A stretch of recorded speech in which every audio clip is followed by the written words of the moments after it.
বিশ্বকাপে এক রূপকথার সমাপ্তি হলো, খালি হাতে ফিরতে হলো। ভেবেছিলেন এবারে স্বপ্ন পূরণ হবে। বুঝতে পারছেন কার কথা বলছি? রোনাল্ডোর কথা বলছি। তবে না, স্পেনের কাছে 1-0 গোলে হারের পর খালি হাতেই ফিরতে হলো এই মহা তারকাকে। আচ্ছা বলুন তো, রোনাল্ডোর কেরিয়ার ব্যাখ্যা করার জন্য কোন শব্দটা ব্যবহার করা যায়? বড্ড মুশকিল নয় কি বলুন? কারণ ক্লাব এবং দলের হয়ে এবং দেশের হয়ে বলা ভালো যে গোলের সংখ্যা প্রায় 976 এবং বিশ্বকাপে টানা 6 বার গোল করার রেকর্ড তার রয়েছে। এবং 2006 সালে বিশ্বকাপের সেমিফাইনালে পৌঁছনোই সাফল্য। তবে তার 2 দশক পরে সে স্বপ্নটা অধরাই থেকে গেল।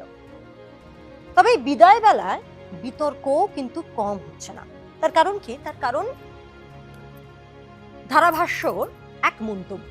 স্টেন তিনি বলেন যে পর্তুগালের রোনাল্ডোকে খেলানোই উচিত হয়নি। মাঠে রোনাল্ডোকে নাকি দাদুর মতো লেগেছে এবং তার কিছু করার ছিল না। কেন কোচ বারবার করে একজন খেলোয়াড়ের কাছে নতি স্বীকার করছেন? এই প্রশ্ন একজন ধারাভাষ্যকার স্টেনের, যাকে কেন্দ্র করেই নানা চর্চা বিতর্ক হচ্ছে। সমালোচকরা মনে করছেন যে রোনাল্ডোকে প্রতিটি ম্যাচে একাদশে রাখার চাপটাই পর্তুগালের এই বিদায়কে আরো ত্বরান্বিত করেছে। রোনাল্ডো তিনি কি অবসর নিচ্ছেন? এক্ষেত্রে তার বক্তব্য যে ঠান্ডা মাথায় পরিবারের সঙ্গে আলোচনা করে সিদ্ধান্ত নেবেন। তবে বলতেই হয়, বিশ্বকাপের মঞ্চ একটা হার দেখলো না, দেখলো এক উজ্জ্বল নক্ষত্রের বিদায় বেলায় চোখের জল। আপনারা কি মনে করেন জাতীয় দল থেকে অবসর নেওয়া অনেক আগে কি উচিত ছিল রোনাল্ডোর? কমেন্ট করে জানান আপনাদের মতামত।